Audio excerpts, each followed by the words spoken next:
আলহামদুলিল্লাহি রাব্বিল আলামিন ওয়াসসালাতু ওয়াসসালামু আলা সাইয়্যিদিল মুরসালিন আম্মা বা'দ ফাআউযু বিল্লাহি মিনাশ শাইতানির রাজীম বিসমিল্লাহির রাহমানির রহিম আসসালাতু ওয়াসসালামু আলাইকা ইয়া রাসূলুল্লাহ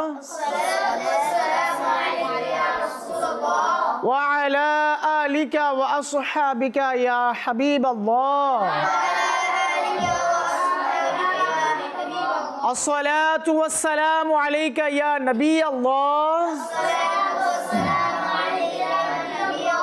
ওয়া আলা আলিকা ওয়া আসহাবিকা ইয়া নূর আল্লাহ।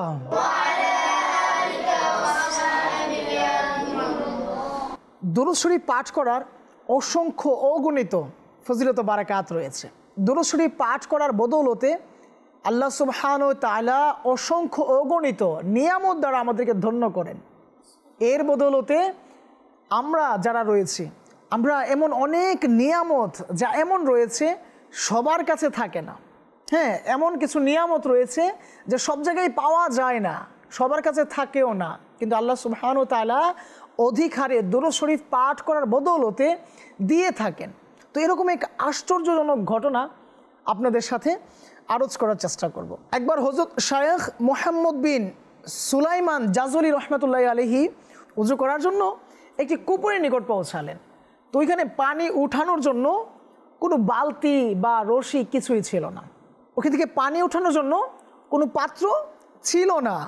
শায়খ চিন্তিত ছিলেন যে এই মুহূর্তে কি করা যায়। ওই মুহূর্তে একটি উচ্চ স্থান থেকে একটি মেয়ে তা দেখে বলতে লাগলো, হে শায়খ, আপনি কি সেই ব্যক্তি নন যার নেকির ব্যাপক চর্চা রয়েছে, যার প্রসিদ্ধির ঢঙ্কা চারদিকে বাজছে?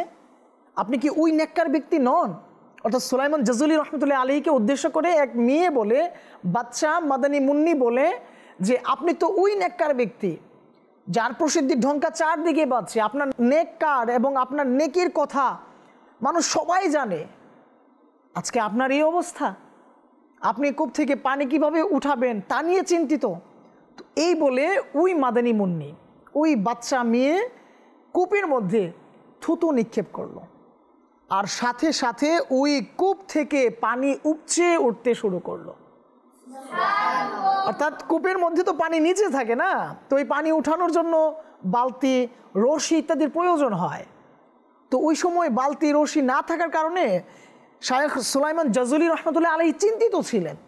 আর তা দেখে ওই মাদানী মুন্নি এমনভাবে বলতে লাগলো যে আপনার মানে এই অবস্থা কেন হবে, এরকম বাস বলতে লাগলো। আর সাথে সাথে ওই মাদানী মুন্নি ওই কূপের মাঝে কি থুতু নিক্ষেপ করলো, আর এর বদৌলতে কূপের পানি বৃদ্ধি পেতে শুরু করলো এবং তা উপরের দিকে উঠতে শুরু করলো। আর তা দিয়ে শায়খ সুলাইমান জাজলি রহমতুল্লাহ আলাইহি উযু সম্পন্ন করলো এবং সেই মেয়েকে সম্বোধন করে বলল, আমি তোমাকে শপথ দিয়ে জিজ্ঞেস করছি যে তুমি এই মহান মর্যাদা কিভাবে অর্জন করলে? সেই মেয়েটি উত্তর দিল, আমি রাসূল করিম সাল্লাল্লাহু আলাইহি সাল্লামের প্রতি অধিক হারে দুরূদ শরীফ পাঠ করি। একথা শুনে হযরত শায়খ সুলাইমান জাজলি রহমতুল্লাহ আলাইহি শপথ করলেন যে আমি প্রিয় নবী রাসূল আরবি সাল্লাল্লাহু আলাইহি সাল্লামের দরবারে উপস্থাপন করার জন্য অবশ্যই দুরূদ শরীফের কিতাব রচনা করব। সুবহানাল্লাহ। একবার ভেবে দেখুন দুরূদ শরীফ পাঠ করার কি ফজিলত। দুরূদ শরীফ পাঠ করার বদৌলতে আল্লাহ সুবহানাহু ওয়া তাআলা কত বড় ধরনের এক আলৌকিক শক্তি ওই মাদানী মুন্নিকে, ওই ছোট্ট মেয়ে শিশুকে দান করেছিলেন। যে কূপ থেকে পানি ওঠে না, হ্যাঁ, পানি ওঠানোর জন্য দড়ি, রশি, বালতির প্রয়োজন হয়, সেই কূপ থেকে থুতুর বিনিময়ে পানি উঠাইয়া ফেললেন। আল্লাহু আকবার। তো কাজে আমাদের উচিত অধিক হারে দুরূদ শরীফ পাঠ করার। এই দুরূদ শরীফ পাঠের বদৌলতে আল্লাহ সুবহানাহু ওয়া তাআলা আমাকে আপনাকে অসংখ্য অগণিত নিয়ামত দ্বারা ধন্য করবেন।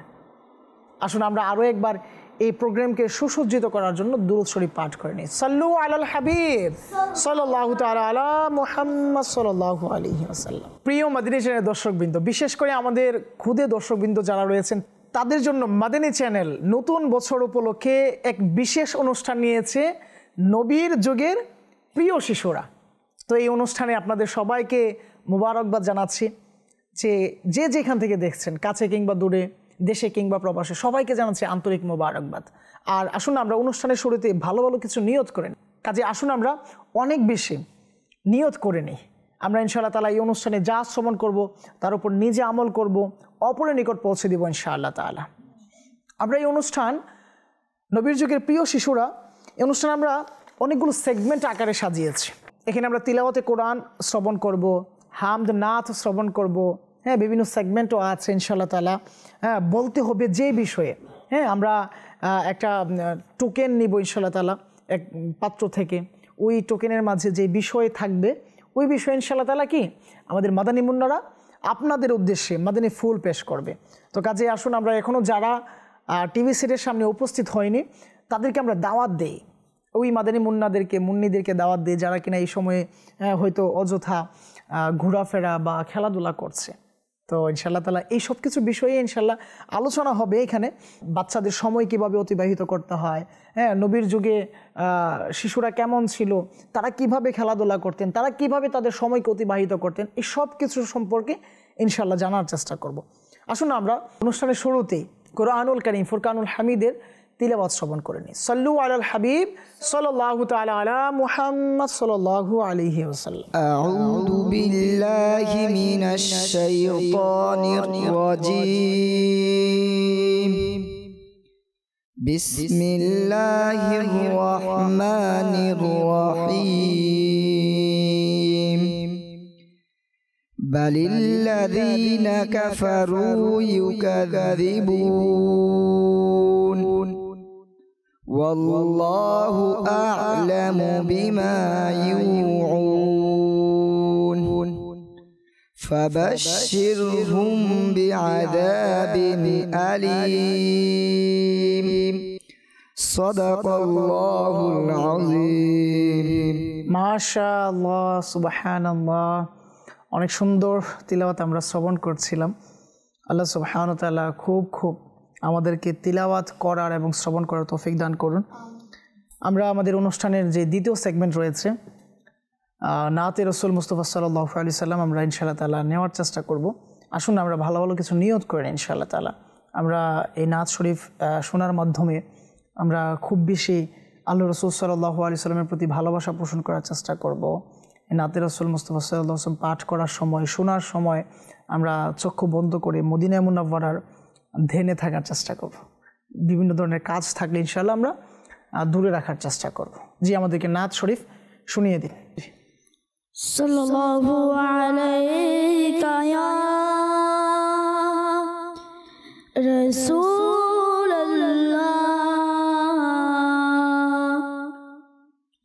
ওয়া সাল্লাম আলাইকা ইয়া হাবিবাল্লাহ। বারিয়া সাল্লাল্লাহু আলাইকা ইয়া রাসূলুল্লাহ ওয়া সাল্লাম আলাইকা ইয়া হাবিবাল্লাহ। তুমি খোদার প্রিয় হাবিব, তুমি সৃষ্টির সেরা, তুমি খোদার প্রিয় হাবিব, তুমি সৃষ্টির সেরা। তোমার তরে সৃজন আসমান জমিন গ্রহ তারা, তোমার হাতে ইশারায় চাঁদ হয় দ্বিখণ্ডিত, তোমার হাতের ইশারায় চাঁদ হয় দ্বিখণ্ডিত, তোমার শানে বৃক্ষ তরু লতা অবনত, তোমার শানে বৃক্ষ তরু লতা অবনত, তোমার আঙ্গুল হতে বহে পানির ফোয়ারা, তোমার আঙ্গুল হতে বহে পানির ফোয়ারা,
চেহারা তোমার তলে সৃজন আসমান জমিন গ্রহ তারা এমন নূরের প্রদীপ তুমি যার নাই কোনো ধোঁয়া এমন নূরের প্রদীপ তুমি যার নাই কোনো ধোঁয়া কাঁটাবিহীন ফুল তুমি জগৎ জুড়ে যা ছোঁয়া কাঁটাবিহীন ফুল তুমি জগৎ জুড়ে যা ছোঁয়া ছায়াবিহীন কায়া তুমি সব নবীদের সেরা ছায়াবিহীন কায়া তুমি সব নবীদের সেরা তোমার তলে সৃজন আসমান জমিন গ্রহ তারা তুমি খোদার প্রিয় হাবিব তুমি সৃষ্টির সেরা তুমি খোদার প্রিয় হাবিব তুমি সৃষ্টির সেরা তোমার তলে সৃজন আসমান জমিন গ্রহ তারা সাল্লু আলাল হাবিব সাল্লাল্লাহু তাআলা আলা মুহাম্মদ সাল্লাল্লাহু আলাইহি ওয়াসাল্লাম। মাশাআল্লাহ, মারহাবা, মাশাআল্লাহ। অনেক অনেক সুন্দর কথাগুলো শুনছিলাম আমাদের মাদানী মুন্নার কাছ থেকে। আল্লাহ রাসূল সাল্লাল্লাহু আলাইহি সাল্লাম যখন শিশুকালে দোলনায় খেলা করতেন, আমরা শুনেছিলাম গত পর্বে, উনি যখন ওনার আঙ্গুল মুবারক দিয়ে চাঁদকে যেদিকে ইশারা করতেন তখন ওই চাঁদ সেদিকেই কি হেলে পড়তেন। যখন আল্লাহ রাসূল সাল্লাল্লাহু আলাইহি সাল্লামের বয়স মুবারক 48 বছর ছিল, নবুয়াত প্রকাশের পর 48 বছর বয়সে মক্কার কাফেররা আল্লাহ রাসূল সাল্লাল্লাহু আলাইহি সাল্লাম যে নবী, ওনার দিন যে সত্য, ইসলাম যে সত্য, এই ব্যাপারে জানার জন্য বিভিন্ন ধরনের আর কি প্রশ্ন ইত্যাদি করতেন। তো এক পর্যায়ে তারা প্রশ্ন করলো আল্লাহ রাসূল সাল্লাল্লাহু আলাইহি সাল্লাম এর দরবারে যে চাঁদকে 2 টুকরো করার জন্য। তখনও তিনি সাল্লাল্লাহু আলাইহি সাল্লাম এর ইশারায় চাঁদকে 2 টুকরো করে আল্লাহ রাসূল সাল্লাল্লাহু আলাইহি সাল্লাম দেখিয়েছিলেন। আল্লাহ রাসূল সাল্লাল্লাহু আলাইহি সাল্লাম দরবারে যখন এই বিষয়ে আরজ করা হলো চাঁদকে দ্বিখণ্ডিত করার ব্যাপারে, কালামে আসলো না নাতে রাসূল মুস্তাফা সাল্লাল্লাহু আলাইহি সাল্লাম যে তোমার হাতের ইশারায় চাঁদ হয় দ্বিখণ্ডিত। তো আল্লাহ রাসূল সাল্লাল্লাহু আলাইহি সাল্লামের ইশারায় ওই সময় কি চাঁদ দ্বিখণ্ডিত হয়েছিল। যখন মক্কার কাফিররা জানতে চায়, বুঝতে চায়, দেখতে চায় আল্লাহ রাসূল সাল্লাল্লাহু আলাইহি ওয়াসাল্লামের নবুয়াতের ঝলক সম্পর্কে, নবুয়াতের প্রভাব সম্পর্কে, তো আল্লাহ রাসূল সাল্লাল্লাহু আলাইহি ওয়াসাল্লাম তার মুবারক আঙ্গুলের ইশারায় চাঁদকে দ্বিখণ্ডিত করেছিলেন। তো আসলে যারা বুঝদার রয়েছেন, যারা আসলে বুঝার মতো ইচ্ছা রাখে, তাদের জন্য এত কিছু প্রয়োজন হয় না। আর যারা বুঝবে না তাদেরকে হাজার হাজার উদাহরণ দিলেও কি হয়তো তারা বুঝবে না। তো আমরা আমাদের অনুষ্ঠান নবীর যুগের প্রিয় শিশুরা, এই অনুষ্ঠানে আমরা ইনশাআল্লাহ তাআলা আল্লাহ রাসূল সাল্লাল্লাহু আলাইহি সাল্লামের যুগে যত শিশুদের বৈশিষ্ট্য ছিল, শিশুদের যত হুসনে আখলাক ছিল, এই ব্যাপারে ইনশাআল্লাহ তাআলা আলোচনা করব। পাশাপাশি বিভিন্ন সময়ে, বিভিন্ন যুগে, বিভিন্ন নবী আলাইহিস সালামগণের জামানার শিশুদের মোবারক আচরণ নিয়েও কি ইনশাআল্লাহ তাআলা আলোচনা করার চেষ্টা করব। আচ্ছা, আমাদের সামনে তো বিপদ আসে না?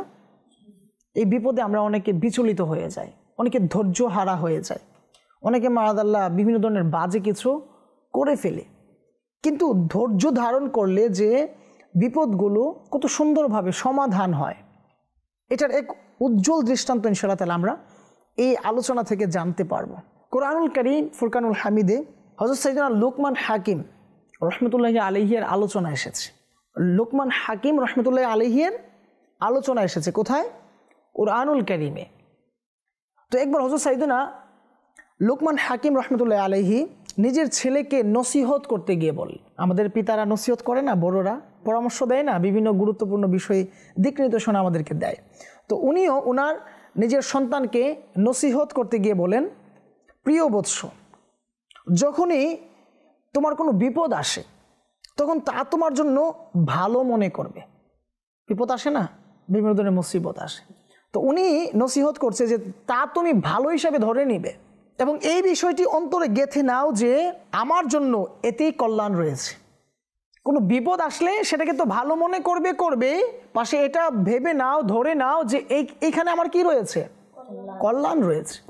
ছেলে আরজ করলো, এটি আমার বুঝে আসছে না। ছেলে আরজ করলো যে এটা কিভাবে সম্ভব, মুসিবত বিপদ সেটা কল্যাণ কিভাবে নিয়ে আসতে পারে, এ ব্যাপারে আর কি উনি আর কি জানতে চাইলো। এবং এও বলতে লাগলো যে এখনো তো আমার বিশ্বাস এত দৃঢ় হয়নি, এত মজবুত হয়নি, আমি যে বিষয়টা জেনে নিব, মেনে নিব, এই বিষয়ে আমার এতটা মনোবল কি হয় নাই, দৃঢ় হয় নাই। তো লোকমান হাকিম রহমতুল্লাহ আলাইহি বললেন, হে বৎস, আল্লাহ পাক দুনিয়ায় বিভিন্ন সময়ে বিভিন্ন আম্বিয়া কেরাম আলাইহিমুসসালাম প্রেরণ করেছেন। আমাদের যুগে আল্লাহ পাক নবী আলাইহিস সালাম পাঠিয়েছেন, এসো আমরা তার থেকে ইলমে দিনের ফয়জ অর্জনের জন্য যাওয়ার চেষ্টা করি, আর তার কথা শুনে তোমার বিশ্বাস দৃঢ় হয়ে যাবে। হ্যাঁ, আল্লাহ সুবহানাহু ওয়া তাআলা তো যুগে যুগে বহু নবী আলাইহিস সালামকে প্রেরণ করেছেন, আমাদের যুগে একজন নবী এসেছেন, তো তোমাকে নিয়ে যায় তার কাছে, তার কথা শুনলে হয়তো তোমার কি হয়ে যাবে, বিশ্বাসটা আরও পাকাপোক্ত হবে, বেড়ে যাবে। তো এই কথা বলার পর তারা সফরের পাথে নিলেন এবং খচ্চরের উপর আরোহণ করে উভয় যাত্রা শুরু করলেন। প্রতিমধ্যে একটি নিস্তব্ধ জঙ্গলে দুপুর হয়ে গেল, প্রচণ্ড গরম ছিল এবং লু হাওয়াও প্রবাহিত হচ্ছিল, আর তখনই পানীয় খাবার শেষ হয়ে গেল।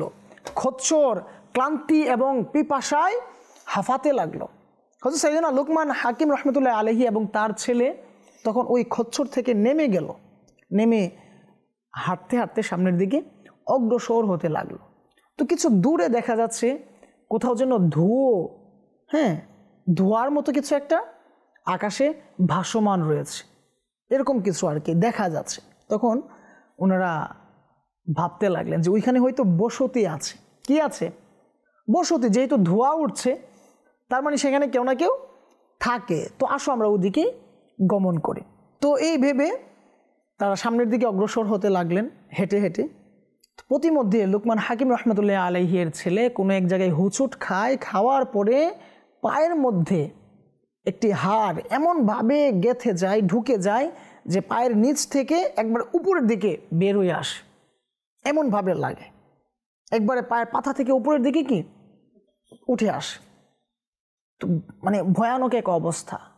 একে তো তাদের ক্লান্ত পরিবেশ, শরীর অনেকটা দুর্বল হয়ে গিয়েছে, খাবারের পাথেও ছিল না, পিপাসার্থ ছিলেন ওনারা।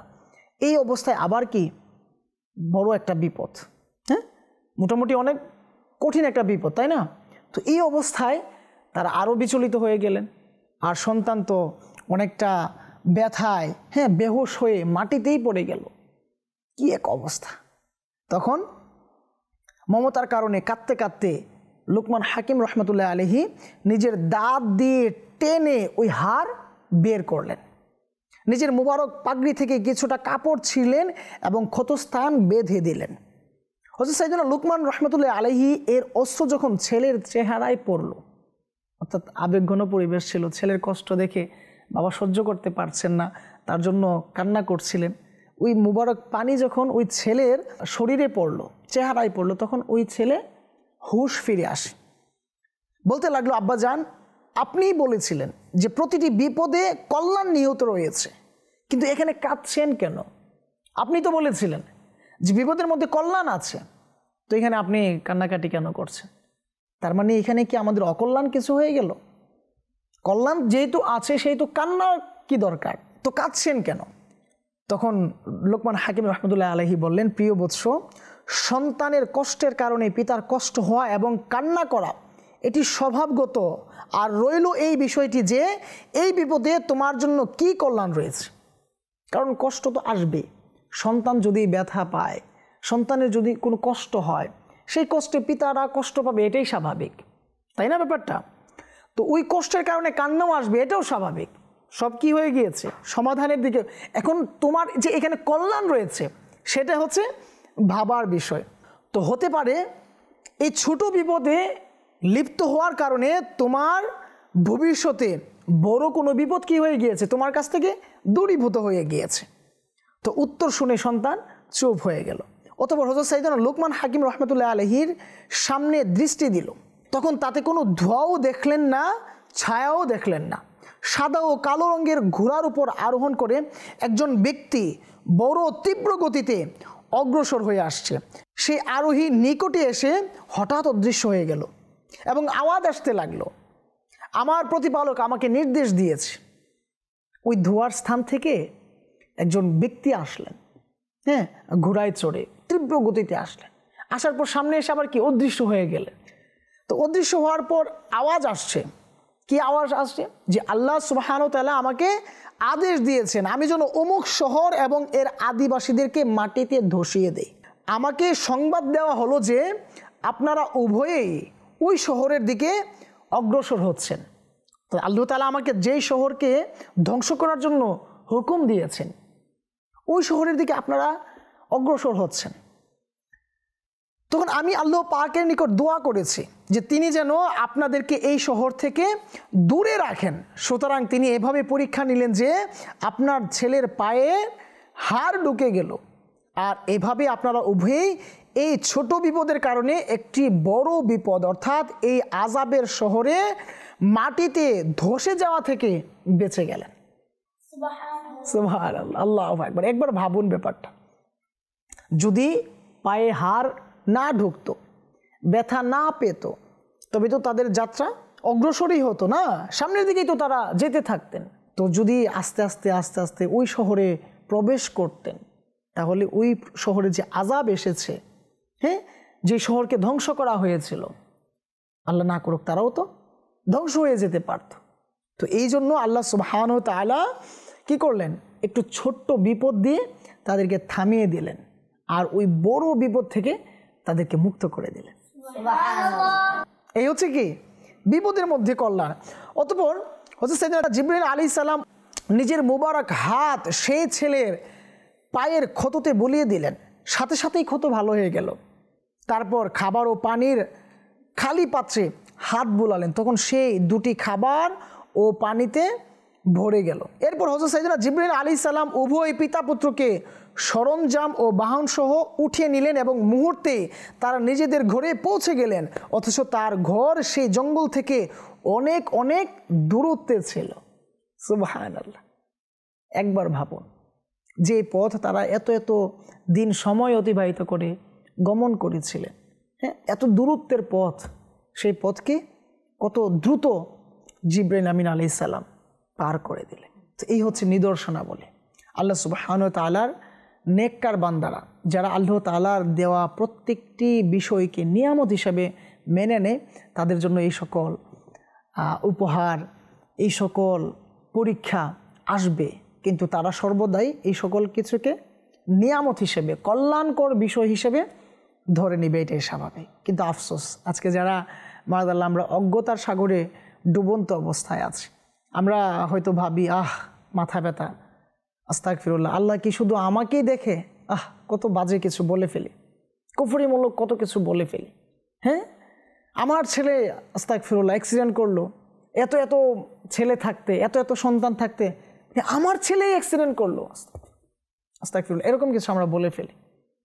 তো এগুলো হচ্ছে নিঃসন্দেহে আল্লাহ তাআলার সাথে নাফরমানি, বাস একদম বাজে কিছু শামিল করার মতো।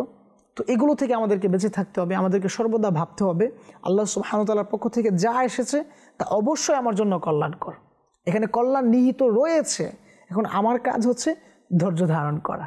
আল্লাহ সুবহানাহু ওয়া তাআলা আমাদের সবাইকেই বোঝার এবং আমল করার তৌফিক দান করুন, আমিন। সাল্লু আলাল হাবিব সাল্লাল্লাহু তাআলা আলা মুহাম্মদ সাল্লাল্লাহু আলাইহি ওয়াসাল্লাম। মাদানী চ্যানেলের দর্শকবৃন্দ, বিশেষ করে খুদে দর্শকবৃন্দ, আপনাদের বারগাহে আরজ থাকবে যে আসুন আমরা নিয়ত করেন ইনশাআল্লাহ তাআলা, চলতে গিয়ে, হাঁটতে গিয়ে, হ্যাঁ, বিভিন্ন কাজ করতে গিয়ে বিভিন্ন ব্যথা পেয়ে যায়, ওই সময় চিৎকার চেঁচামেচি না করে, হ্যাঁ, বিভিন্ন ধরনের বাজে পরিস্থিতি তৈরি না করে ধৈর্য ধারণ করার চেষ্টা করি, আর ভাবার চেষ্টা করি যে এখানে আমার কি রয়েছে, কল্যাণ রয়েছে, তবে হয়তো আমি অনেকটা সান্ত্বনা পেতে পারি, তবে হয়তো আমার দিলটা অনেকটা হালকা হতে পারে। কারণ আমরা যদি এটা ভেবে নিই যাই হায় কি হয়ে গেল আমার সাথে, তখন আমি যতটুকু ব্যথা না পেয়েছি তার চেয়ে আরও বেশি ব্যথা বা বেশি সমস্যা কি আমার শরীরে হয়ে যাবে।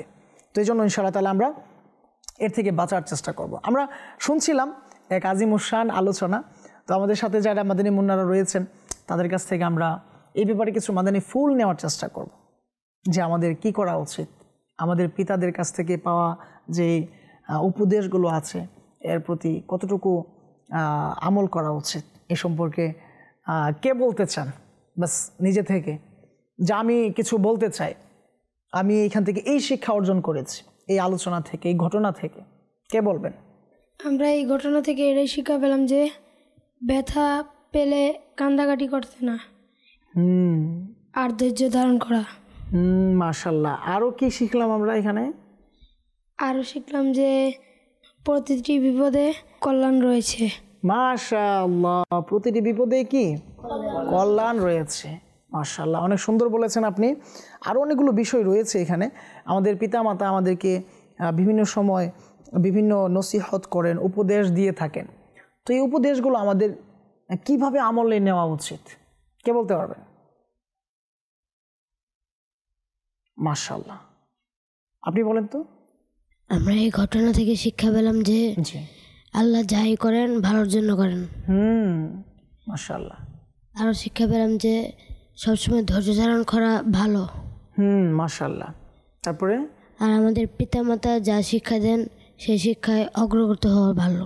হ্যাঁ, সেই শিক্ষা মেনে নেওয়া উচিত আমাদের, যদি সেই শিক্ষা কোরআন হাদিসের বাহিরে না হয়। জি, আল্লাহ সুবহানাহু ওয়া তাআলা আমাদের সবাইকে কবুল করুক। পিতামাতার যে আদেশগুলো রয়েছে তা সুন্দরভাবে যেন আমরা মেনে নিতে পারি।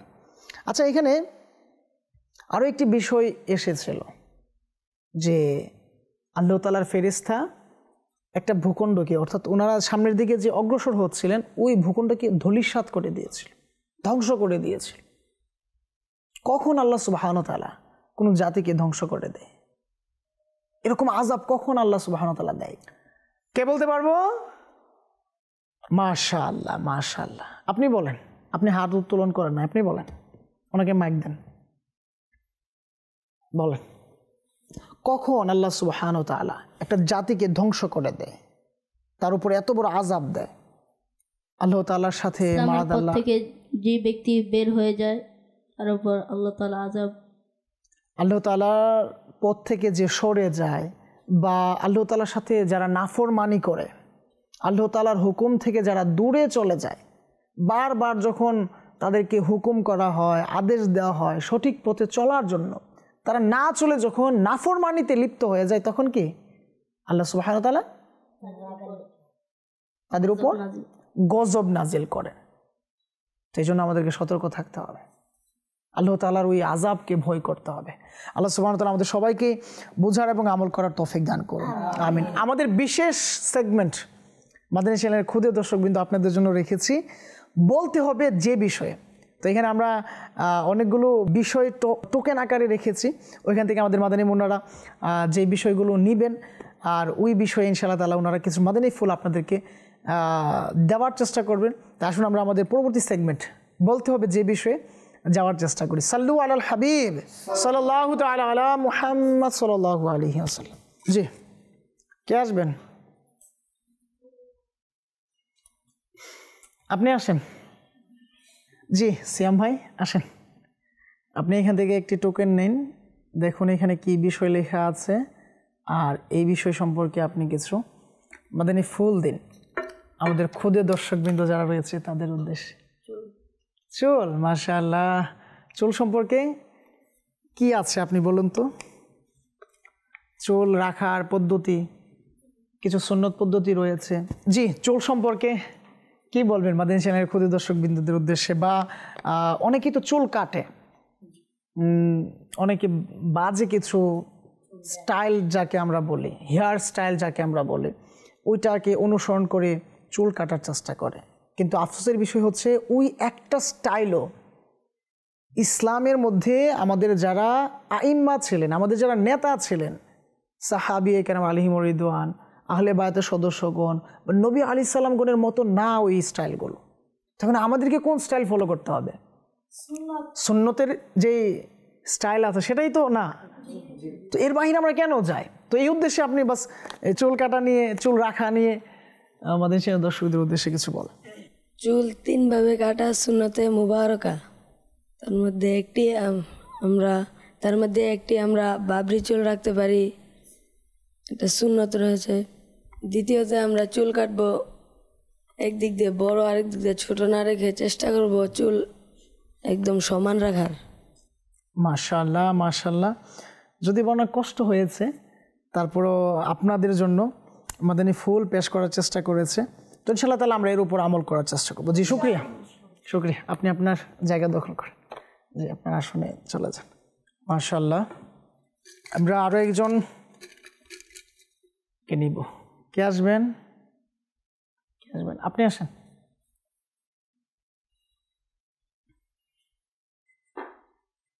এখন তো কি এসেছে?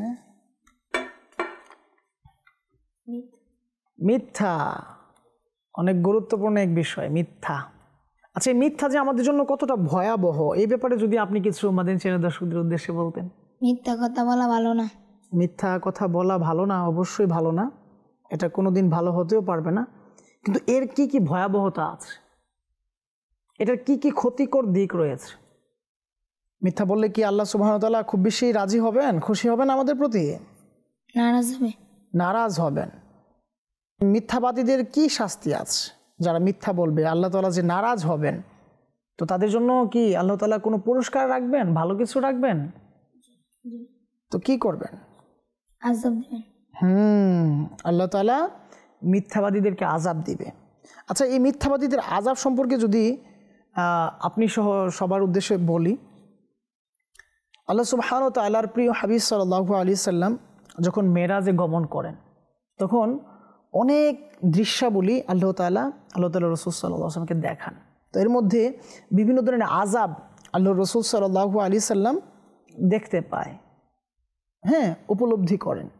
তো এর মধ্যে বিভিন্ন ধরনের আযাব যখন উনি পর্যবেক্ষণ করেন, তো এর মধ্যে একটি আযাব এরকম, আমাদের প্রিয় নবী রাসূল আরবি সাল্লাল্লাহু আলাইহি সাল্লাম ইরশাদ করেছেন, আমি জাহান্নামী এক ব্যক্তিকে দেখেছি যে নিজের বাঁকা লাঠির মাধ্যমে, বাঁকা লাঠি বলতে আরেকটু আমি খোলাসা করে বলি, আপনার লাঠির অগ্রভাগে কোন একটা লোহার আংটা লাগানো ছিল, যে আংটা দ্বারা ওই কোনো জিনিসকে ধরে নিজের কাছে নিয়ে আসতো।